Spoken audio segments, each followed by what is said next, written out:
Hello, welcome to a reading vlog. I'm really excited about this.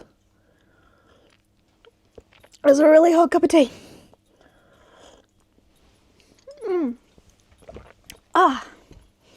It feels so good going down though.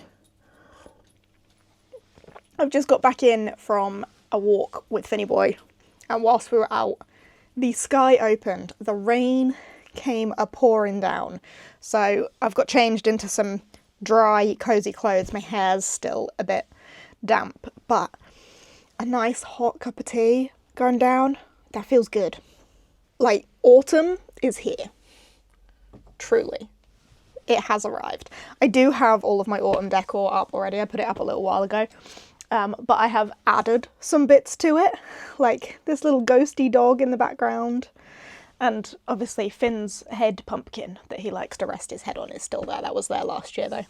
And I've got some other bits up and around that are new additions to the spooky decor. But that's not what we're here to talk about. This vlog might not end up being spooky at all. Because, you can tell from the title and the thumbnail, there's no point beating around the bush of what this is going to be. I currently own 817 books. Oh, that's a lot. But that's not how we do this intro. How we do this intro is I currently own 320 unread books. And they are split across 8 shelves in this library. Welcome to shelf reflection. 320 is a lot.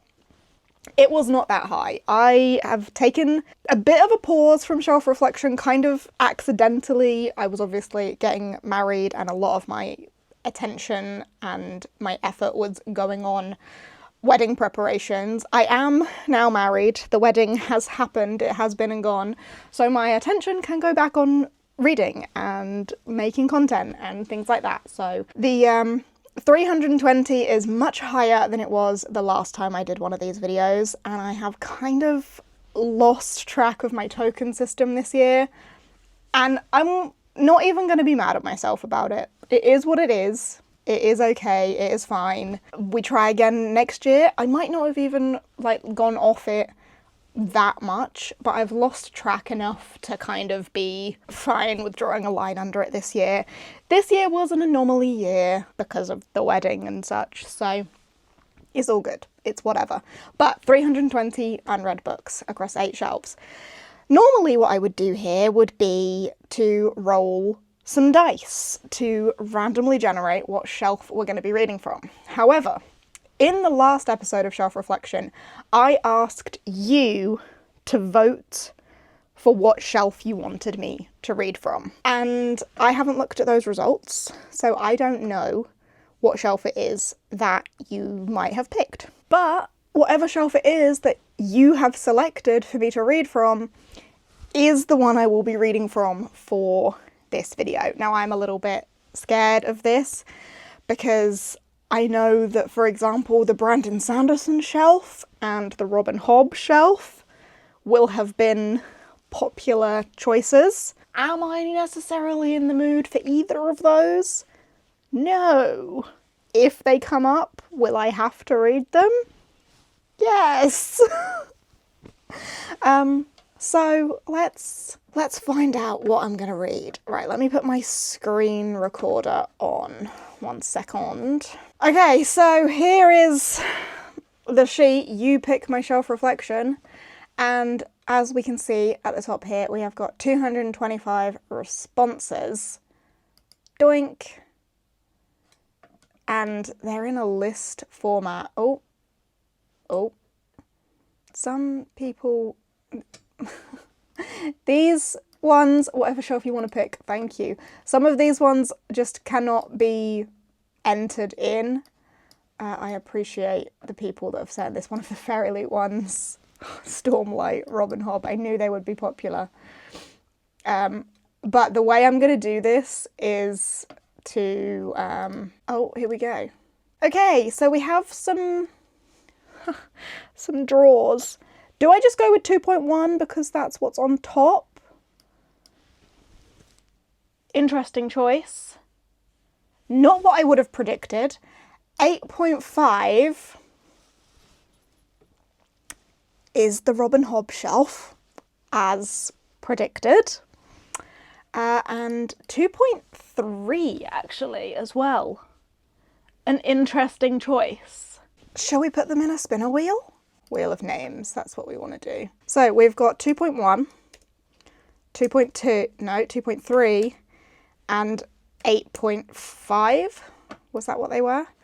2.1, 8.5, 2.3. Yeah. I don't want to read Robin Hobb, I'll be honest with you. But here goes nothing.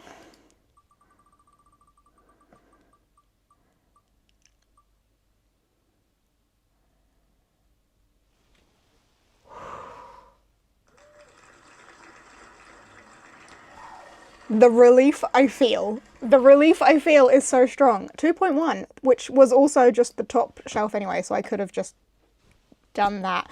But I made it fair, I made it random. So, shelf 2.1. Let's hop over to my library, go to my stats tab, hop down here, and go to shelf 2.1.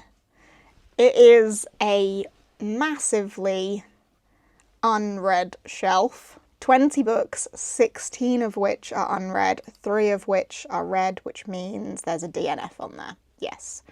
Okay, I'm interested to see what the... Oh, it's Shogun. I'm not interested to see what it is. It's Shogun. I will not be reading that. 2.1. Let's go over to the library tab and select 2.1. Ta-da! Here we are. Oh, that's a self-destruct book. That's different. That still counts as TBR. But the DNF is Shogun down here. And I have got a lot of unread books here. So Black Tongue Thief is a self-destruct book. I probably should read it. And then I do have the sequel. The thing with the Black Tongue Thief is that I tried the audiobook of it once and did not like the narrator. So I need to physically read that. We've got the sequel to that. Furies of Calderon, I have heard many people say that they think that I would enjoy a lot. Finny Boy's fallen asleep. Oh, no, me speaking woke him up. Whoopsie. Lots of people have said I would enjoy Furies of Calderon. Of Blood and Fire, I actually started and stopped. So I could go back to that. Master Artificer, I would need to reread Master of Sorrows, and I don't know if I'm in the mood for that. Queen of the Conquered, the Hacienda, the Trudy Canavan trilogy, interesting. Tethered Mage, a lot of people think I would like. Graceling's been on the TBR for a long time, but is YA, so I'm a bit worried. 1,000 Recipes for Revenge is foodie. Herb Witch's Apprentice is self-pubbed, looks kind of cute and cozy. This one is tiny. And this one is witchy. I have no idea where I'm going to start. But let's take you up to the shelf so you can at least see it. If there's one thing you should know about me, it's that I'm scared of ladders. Not heights, just ladders. If I was on a stable platform, I would feel so much better right now. I blame my grandfather, who used to shake ladders when I would be, like, on them. He would come up behind them and go like, ooh, because he thought it was funny. It probably was funny for him, but I now have a fear of ladders. Right. You can't really see now because I'm in the way. But Shogun is the DNF. We may end up unhauling that in the unhaul segment of this video at the end. Heads up. Something about the Trudy Canavan is shouting at me, but I don't know why. It's a classic, right? And I've got these like mass market tiny paperbacks that I got from a charity shop for like £2 each. So I could be tempted for the Black Magician trilogy. That's what it's called. Could be tempted for those. Tethered Mage, also kind of Screaming. I've heard so many people say that I would love this. Zyra has grown up on the streets, avoiding joining the Falcon army, hiding her mage mark and thieving to survive. But her mage mark is rare, and she has a dangerous magic, one that threatens the entire empire. Lady Cornaro was never meant to be a falconer. Heiress and scholar, she was born into a treacherous world of political machinations, but fate has bound the heir and the mage. And as war looms on the horizon, a single spark could turn their city into a pyre. Political intrigue and dangerous magic. I think the most people have told me that I need to read this one. Probably shortly followed by the Jim Butcher one, but this shouts at me more than this does right now. The lighting up here, I realise, is awful. It's because I'm literally at the ceiling and there is a spotlight, like, right there. I think we're gonna go for the Tethered Mage. I think. I do still have a bookmark in Of Blood and Fire. This is the self-pub one. Has it been traditionally picked up, or has it just been re-self-pubbed? I don't know, but there's definitely been like new editions of these. But my bookmark is still in at page 119. So I got a little bit into this. Maybe I will revisit that. And then of course the Black Tongue Thief. I probably should, but it's not what's calling me right now. The Tethered Mages. Okay, we have an answer. Tethered Mage is where we're starting, and then we will see where we go from there. Get me off this ladder.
Sup. I finished the book. I finished The Tethered Mage. I am so mad at myself. Pretty much the whole time I was reading this, I was mad at myself for how long it took for me to pick it up. Because once I started it, oh boy, I was in. I thoroughly enjoyed this. This is so very much my cup of tea, and I am now so excited to pick up the sequel. The sequel is The Defiant Heir. I don't actually own the sequel, but it's on the list of books to get my mitts on because this was fantastic. This was political in all the ways that I love. Like, the politics in here were like the main part of it. There was a bit of a romance. There's magic. There's a bit of like learning a new magic system. There's betrayals. There's an empire on the brink of war. There's internal conflict. There's external conflict. There's like a threat at the borders, but there's also like internal squabbling, and there's like people in positions of power and like high society, and there's like courting and balls and things like that, but there's also schemes and betrayals and backstabbing and plots that have been playing out over years and years that are like coming to a head, and our main character kind of is important to them, but at the same time isn't. But she still has this desire to resolve things and make things right. She is very much like a daughter of the Empire. She is loyal to her empire, and you can kind of see how that tears at her because she can see its flaws. Like, she's definitely able to identify that things are not perfect. And there are points that some of these oppositions make that she doesn't necessarily disagree with. She just knows that there's a better way to go about it. And she knows that as a daughter of the Empire and the heir to one of the seats on the council, like, she could potentially make a difference and have a say in what the future of this empire looks like if things go a certain way in this book. I did find our characters in this very likeable. Actually, like, all of them. So we follow like two main female characters in this one. Amalia, who is the heir to one of the seats on the Council of Nine in this empire. So her mother is a woman of power. She is feared. She is quite often one of the most powerful people in the room, excluding like the Doge himself. And then Zyra. Anyway, Zyra is a fire warlock. So she has the ability to control fire. And in this society, there are falcons and falconers. So falcons are the ones with the power, and the falconers kind of capture the falcons, so capture the warlocks and the people with magical powers, by giving them like a magical contraption. It takes the form of a bracelet, and whoever puts this bracelet on the warlock then is able to control them to a certain extent. It sounds worse when you say it like that, really, than how it actually is in the book. So basically, the people with the magical powers, the warlocks, the witches, whatever you want to call them, very commonly cannot control their own power, and it like eats them alive. Like, once their power starts to show and they release it, they can't rein it back in. And like, for a fire warlock, for example, they famously, once they release their fire, they can't rein it back in. They kill the people they love. They burn down houses and towns and burn themselves out. So the falcon would put the magical band on them and like control turning off their power. That is the extent of the control, really. There's a word to release the magic, there's a word to contain the magic. Amalia kind of accidentally becomes Zaira's falconer. She puts the band on her because she's gonna put herself and the city at risk with her fire, and accidentally dooms her to life as a falcon, which is something that Zaira never wanted and is very much against. But Amalia is all for the best, kind of sees the best in everyone, wants the best, wants to befriend Zaira and make the best of this situation that they've kind of both accidentally ended up in. And then between the two of them, they end up in all of these political schemes. Oh, it was just so good. I loved it. You know how when you find a book that you love, you could just talk about it forever?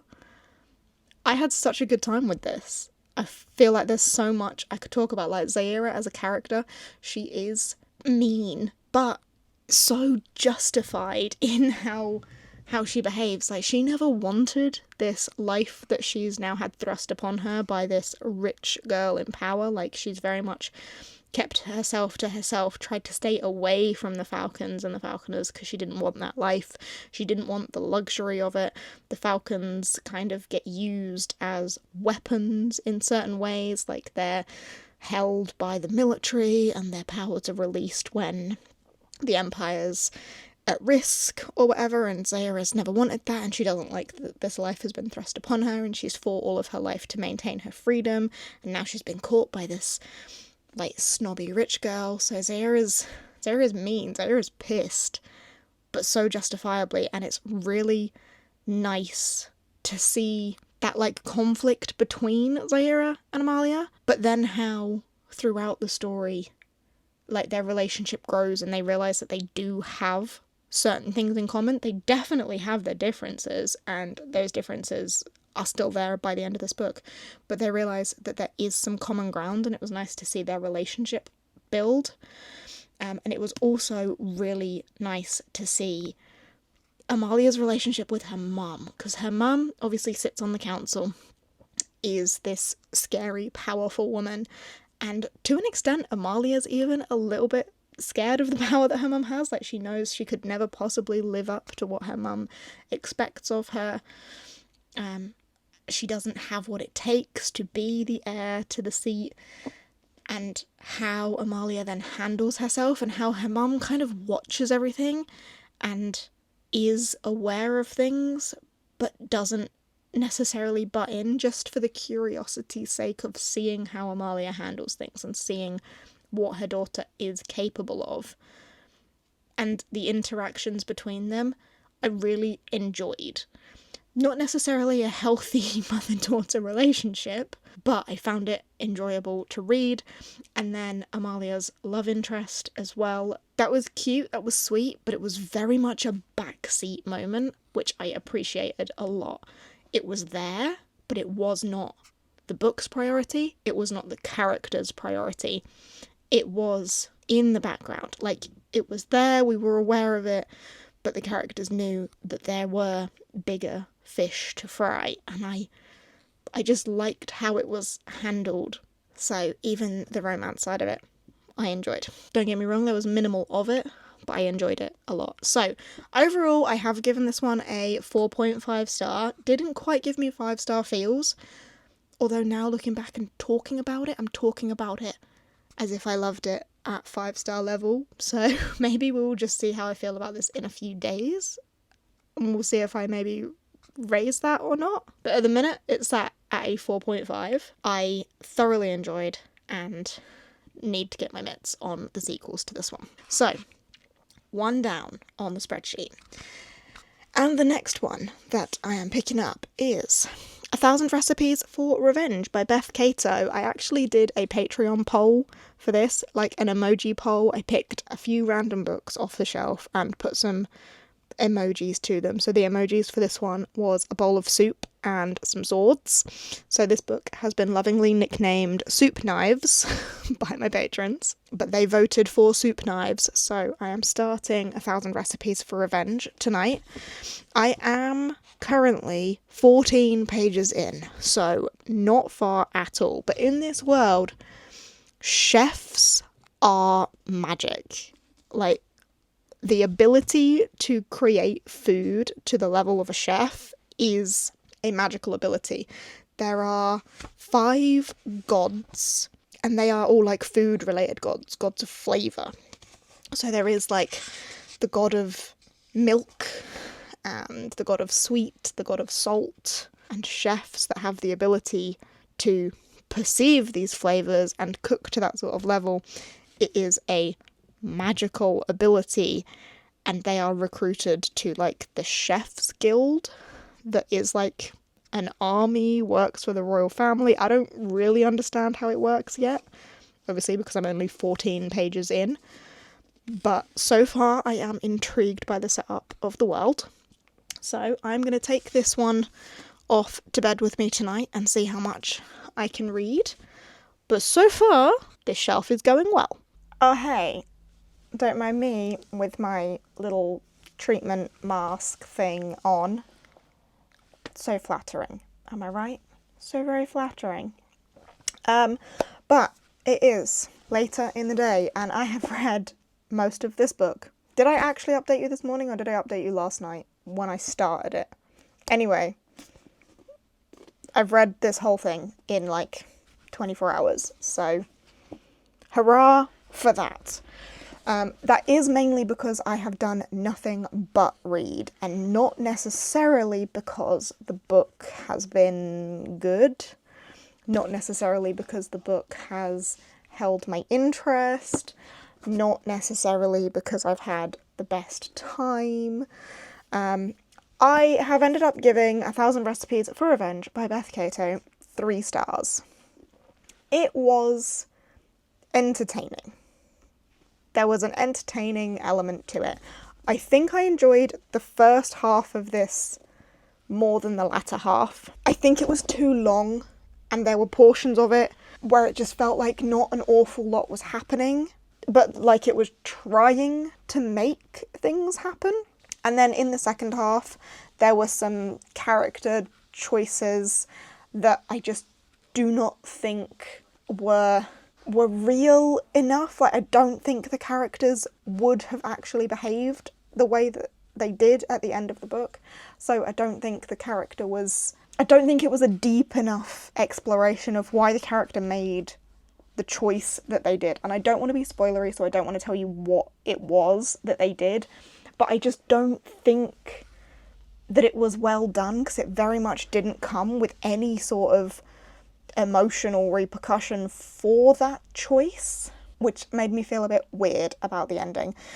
This is very much about food and chefs and the gods of like these different flavors, and how being a chef is a magical ability, and there are certain ingredients or certain items of food that only chefs with the magical abilities are able to use or like draw power from. And as this story goes on, we kind of learn where those ingredients come from, and then it does a little bit become vegan preachy or like certain characters in this become very preachy,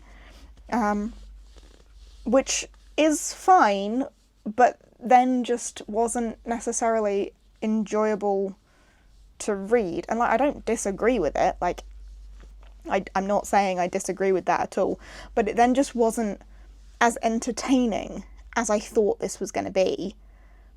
And then it got a little bit dull and boring, and then like there wasn't enough action in it, and then it just kind of lost me in the second half because the characters were doing things that just didn't like fully make sense to me. But like overall the premise is good. I liked the idea of these food gods and chefs being magical, and how the chefs were used by the royal families, and how the ingredients were used and what they did and so on, and how the gods like touched the chefs or like touched their tongues to awaken their abilities. Like, it was an interesting concept, and the first half of it, as we were learning about it, was more entertaining to me, and then it did just kind of lose me in the second half. There were some random moments as well. I don't want to be spoilery with it, but like a guy turns into a horse that kind of came out of nowhere. I just didn't have the best time. I will not be continuing the series for this one, and I do not think that I will be keeping this one either. I think this one will probably go to the graveyard. But I'm glad to have read it. So I will keep it short and sweet on that one. Yeah, our main character is this princess that's shipped off for a political marriage. So I thought we were going to go in a like fun political fantasy sort of direction. There was murder and betrayal and like political play, assassination, all those sorts of fun political things. But it just didn't land like the right way for me, like the way the Tethered Mage did. But I did have 2 somewhat political fantasies back to back, so that was interesting. Whilst I was finishing up reading 1,000 Recipes for Revenge, I put a poll out for my patrons to pick the next book that I would read. And I did it as an emoji poll, and I have upset some people with my emoji choices because they were very abstract. I didn't want to be like too blatantly obvious with what the emojis meant. Like, I didn't want to just be like, say for example, if I were to pick of blood and fire, I wouldn't have wanted to have just picked the little blood droplet emoji and then the fire emoji, because that's too obvious. I wanted to try and be a little bit abstract with my choices, so it was more difficult to work out what I was talking about. And I used the squirrel emoji for the word conquered, because I put Queen of the Conquered in there, and I used the chess piece and then a squirrel. And I've been told that I have to justify myself to you because my thought process is a stretch on this one. But the chess piece represented the queen. There is a queen in chess. Like, the emoji, I'm pretty sure, is just the pawn, but there is a queen chess piece, so that's what the chess piece represented. And then I wanted to try and represent conquered, so I wanted to find an emoji of a conker, but there isn't an emoji of a conker, so I thought, oh, maybe there's an emoji of an acorn, because that's kind of similar. There's not an emoji of an acorn. So then I landed on the emoji of the squirrel. So the squirrel was supposed to be an acorn, was supposed to be a conker, to be conquered. And then I've learned that apparently calling them conkers is a British thing. I didn't know that that was just a British thing, but they are horse chestnuts. They are poisonous, do not eat them. But yeah, they're called conkers here. So, yeah, I just needed to justify that.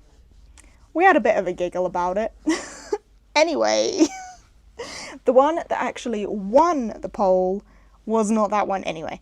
It was the Furies of Calderon, which was a little devil emoji and then bubbles, because the devil was to represent the Furies, like the Furies, the mythical underworldy creatures, hence devil, and then the bubbles were to represent a cauldron that sounds like Calderon. So that's how we got here. But now I need to get the book down, and as we've established, this shelf is difficult for me to reach. Let's see if I can do it. Oh, you know what? That wasn't as difficult as I thought it was going to be. It's a chonker. This one's going to take me longer to get through, I think. But I'm hoping to have another, like, cozy day of reading tomorrow. It's Sunday tomorrow, so other than watching the F1, I will probably just be hanging out and reading. But this is another one that Emma has very strongly recommended to me. Emma being the same Emma that recommended the Tethered Mage to me. Emma being the same Emma that recommended the Tainted Cup to me. Emma being the same Emma that's recommended me a bunch of things that I have ended up really enjoying every time she recommends me something. So I do have high hopes for this, in that Emma thinks I'm going to love it, and Emma is very rarely wrong. So fingers crossed. Do I actually know what this is about? No. Oh, elementals. Earth, air, fire and water and metal. But the world is changing. The peoples of Alara have been united by their unique bond with the Furies. And our main character, Tavi, struggles with his lack of fury crafting. At 15, he has no wind fury to help him fly, no fire fury to light his lamps, and as the Illyrians' most savage enemy, the Marat, return to the valley, this weakness will seem more important than ever. Amara is a spy seeking intelligence on possible Marat traitors to the crown. Amara will find Tavi invaluable. His talents will outweigh any fury-born power and could even turn the tides of war. That doesn't really tell me too much, but this is the first book in the Codex Alera series, and Emma recommended it, so we'll see if I love it. I'm now going to go and wash this treatment off my face, take myself to bed, and get started on this one. But so far for this vlog, I feel like I've made good progress. Hopefully this one goes well.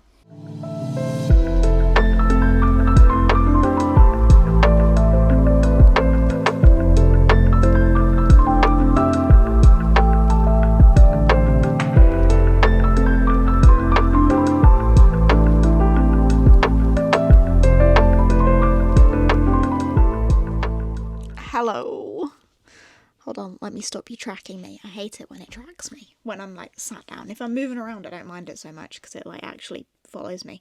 But if I'm just sat down, like I talk with my face and expressions, and I don't like it like bobbing around. It makes me feel motion sick, so it must make you feel motion sick.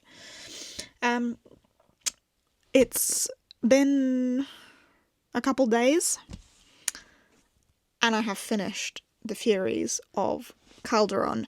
For a 600-page book, I flew through this. I was really into it. I found it very compelling. I was very much into the world, the politics, the magic of the Furies, and I actually really liked our main character, our protagonist, Tavi. I was really into his story and his character and how our like villains came to be, but also it was one of those typical things in a political fantasy that I love. This is just a recipe for success for me. You have internal conflict. You've got like the official ruler, you've got the opposition of the official ruler, you've got the like commoners, and there is internal conflict between ruler and opposition. You've got external threat that somehow the commoners know of, but the internal conflict is too focused on each other to focus on the greater outside threat. And then it all comes to a head and all parties are involved together, and you have this big dramatic like battle. And that is the recipe that we follow in here. I have learned that the way that this story came to be is, anecdotally, I don't know if this is actually true, but I have heard people say that this was essentially Jim Butcher's attempt at like, what if you tried to put a political empire fantasy and Pokemon together? Like, you can't do it. And Jim Butcher was like, yeah, I can. And yeah, he did. There is a Pokemon-like element to this with the Furies. The Furies are elemental creatures, elemental magical beings that the people kind of capture or are bonded to. Tavi, our main character, doesn't have one, but all of the other characters, like his aunt Isana has a water fury, and his uncle has an earth fury, and the she's a cursor, but that won't mean much to you without reading the book, but the like female protagonist as well, who we follow for a little bit, she has an air fury, and they are like animals, like they appear like birds or horses or dogs or other things, and lend the person they're bonded with that sort of strength and those elemental abilities as well. So there is that sort of like Pokemon-esque element to it. So that was fun, and it had a good recipe of political fantasy for me. Our main character, Tavi, this young boy who is completely swept up accidentally. All he wanted to do was herd some sheep, and he was completely swept up in this story. There is a plot against the First Lord, there are people betraying the First Lord, and there is the external threat of the Marat people, and our like internal rebellion group are like lending power to this external group so that the threat against the First Lord is greater. And then you've got the side of the cursor. Her name is Amara. She reports into the First Lord, and it's her responsibility to try and prevent this. But then the people she was working with ended up being traitors to the crown, and then she finds new, like, what's the word for someone that you work with? And, like, alliance. She finds new alliances. And then Tavi, just, like, tied into all of the middle of this, ends up forming alliances of his own, almost completely by accident. But he's just so selfless and brave. And I just really liked how his character came across. I will say, in the second half, this is 600 pages long. I would say, like, for the first 300 pages, I was super into it, and then for the last 100 pages, I was super into it. But there was, like, a couple hundred pages in the second half where it was starting to lose me a little bit. I was getting a little bit bored. And there were some things that were thrown into this that it feels like they were done for shock factor. Trigger warnings for sexual assault. It kind of shocked me based on the tone of the rest of it when we had some characters experiencing some pretty violent sexual assault, and it was shocking, and I feel like the book could have been done without it. This was written in 2004.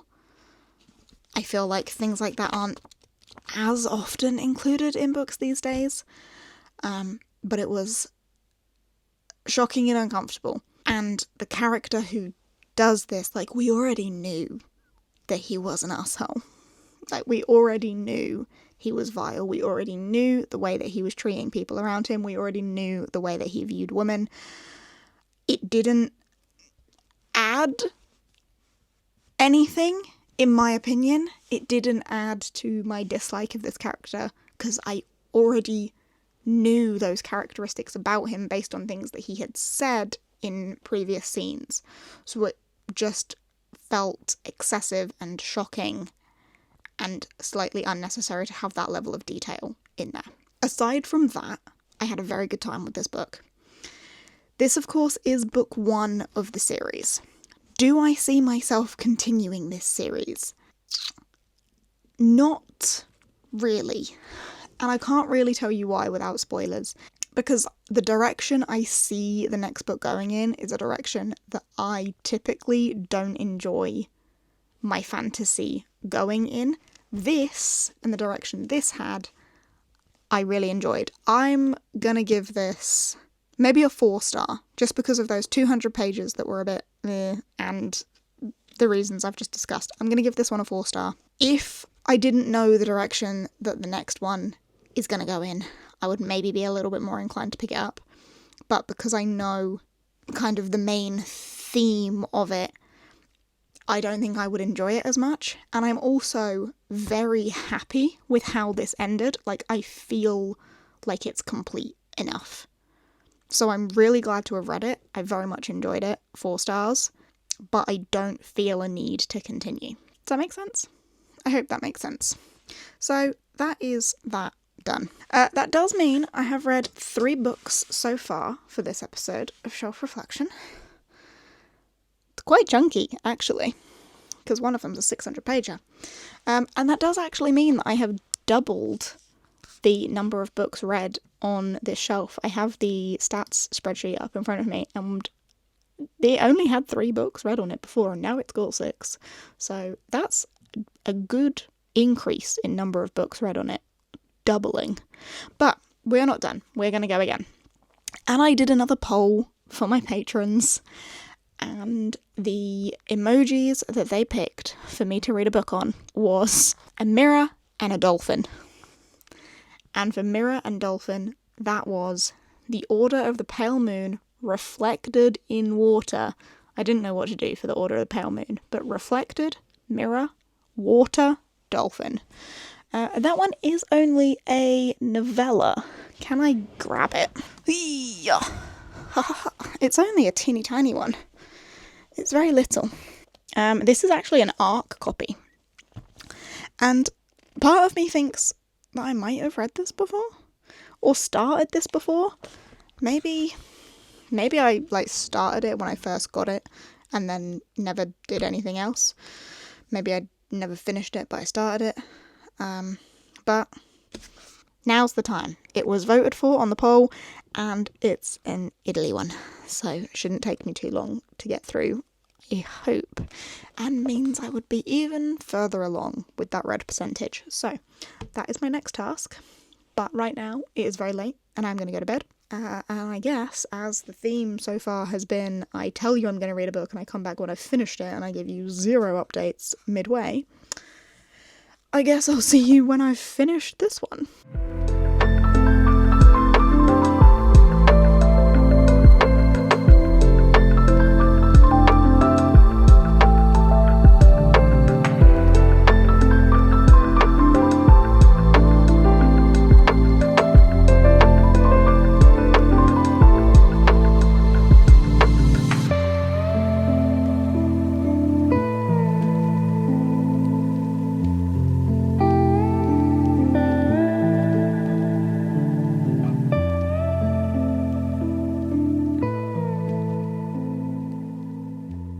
Hello, friends.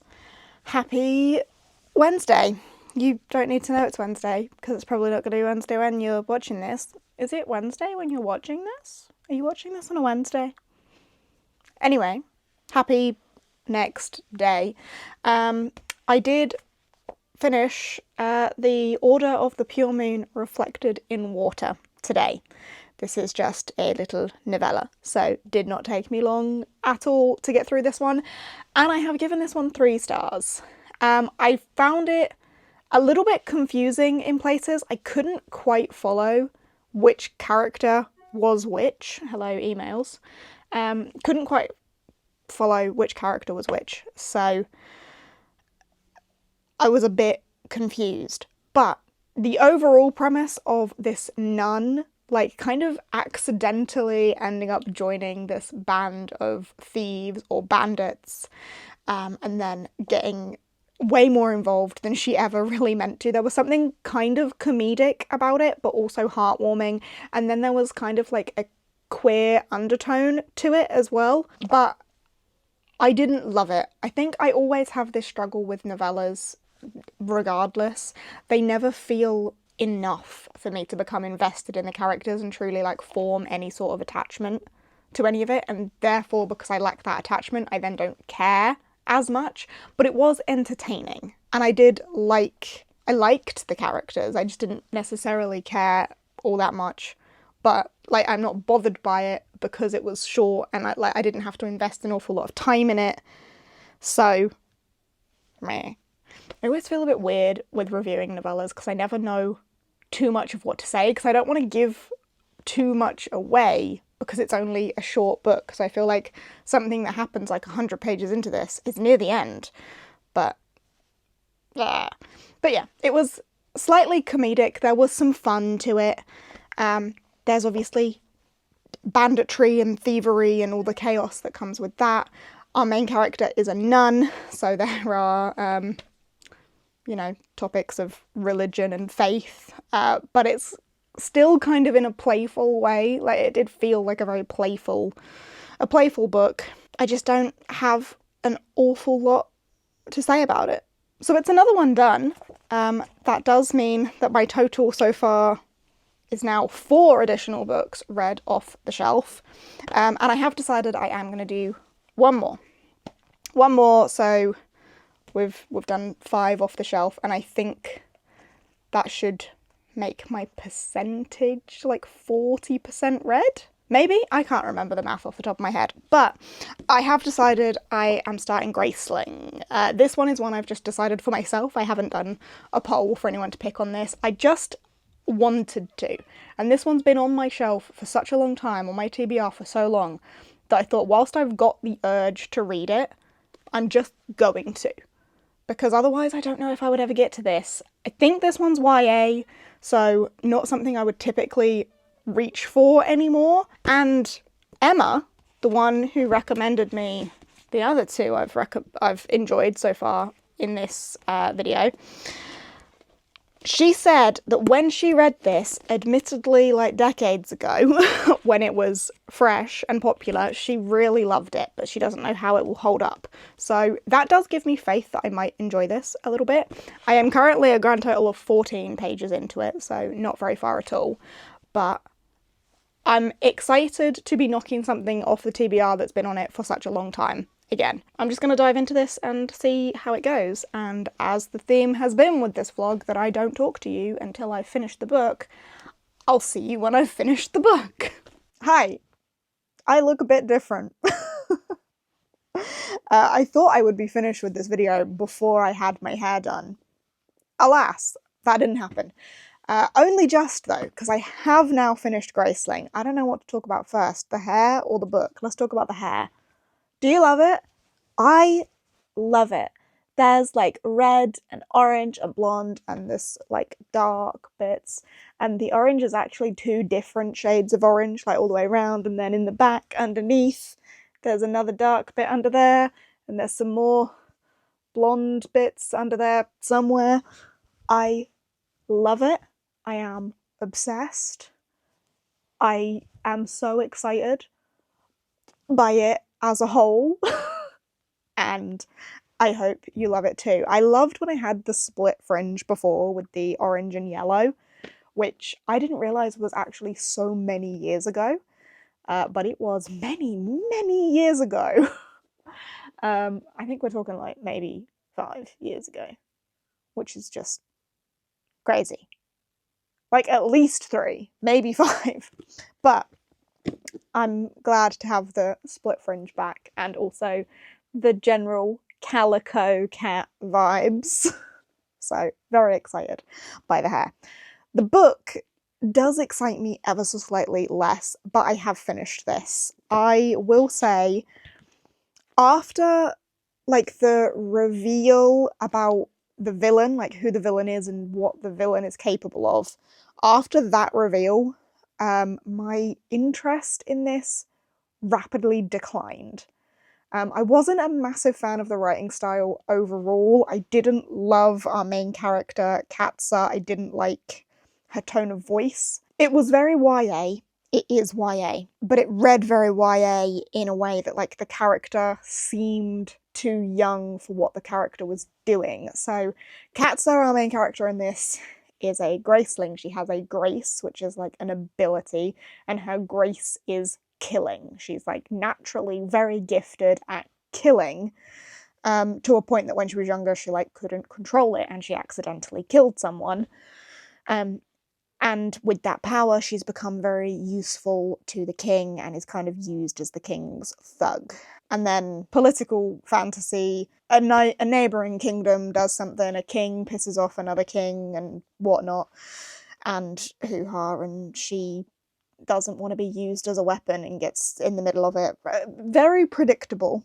And I just didn't like her character. It was quite she felt quite whiny. She felt quite immature in places, and she just felt a little bit too young for what she was doing. And then the romance in this I wasn't digging. There were parts of it that I enjoyed, like I did enjoy the idea of the graces and what her grace was and kind of how that developed, and some of the other graces that we saw, like some of the other abilities and like how that comes to be and how the people with the graced abilities are treated different. There were some parts of it that were enjoyable. And I do think the first half was better, and then after the reveal of the villain, it kind of, I just lost interest a little bit. I do not think I would continue this series, and I have given this a 3-star. Is that maybe a little bit generous? Perhaps. But it is what it is. I do not think this one will be staying on the shelf. But that is that. That does mean that was my 5th book for the shelf. And that's going to be it, I think. So let's head over to the spreadsheet, see what improvements we have made, move some things to the graveyard, maybe. Do we need to revisit maybe actually we also just need to get Shogun off that shelf, don't we? I think we do. I'm not going to read it. I think I am going to read everything else that's on here. The Christopher Bjorman one I will get to. Of Blood and Fire, I'm still partway through. Master of Sorrows I loved, so I will read Master Artificer. I just want to know more about that series, like when more is coming for that series. And I'm still very interested in the rest of it that I haven't read. However, Shogun is currently marked as a DNF in the spreadsheet. And I think realistically it needs to go to the graveyard. So that's going to be a big chunker off the list. Right, to the spreadsheet. Okay, so we are back in the spreadsheet. It's actually been a couple hours since I said I would take you here because I've been editing this video. But here we are. We started this video with much worse percentages because we've read 5 books. We were only at 3. So to be at 40% read now is pretty impressive. I'm really happy with the progress that we've made on this shelf. 40% read. However, if we go back into the library, there are now some changes that we will need to make. I have marked these, I did 3 in a row, as read, marked these ones as read, marked this one as read, and this one as read. Now, Shogun, I have pulled off the shelf. I have it here. It is going to the graveyard. It just is. So we're going to copy it from here. We're going to take it to the graveyard. We're going to drop it in there. It is done. And then from the library, we are going to delete row. Eek. Which, how will that impact our stats actually? It shouldn't, should it? Oh, it does. Of course it does, because it's a book less. So we're better off, actually. What we're about to do will not make us better off, though, because 2 of the 5 that we read, I am also going to put in the graveyard. Graceling, I gave it 3 stars. I'm not going to continue the series. I mean, it's red, so it could stay on the shelves. It's not like that shelf now has a lot of space on it, actually. But I was planning on putting Graceling and 1,000 Recipes for Revenge in the graveyard. But you know what? I don't need to do it right now. Like, they'll just sit in a pile until I actually unhaul them anyway, or like have a donation pile big enough to take somewhere. So they can stay. They can stay. The only one I'm gonna throw in the graveyard is Shogun. The rest of the books on here I do still want to read. I know this is a self-destruct, and technically it should have destructed by now, but I still want to read it. I just need to get over the fact that I tried the audio and didn't like it. And then that's its sequel. This, I mean, technically is this, but it was a very soft DNF and wasn't an active choice, so I'm leaving it as TBR because I didn't mean to DNF it. It just kind of happened.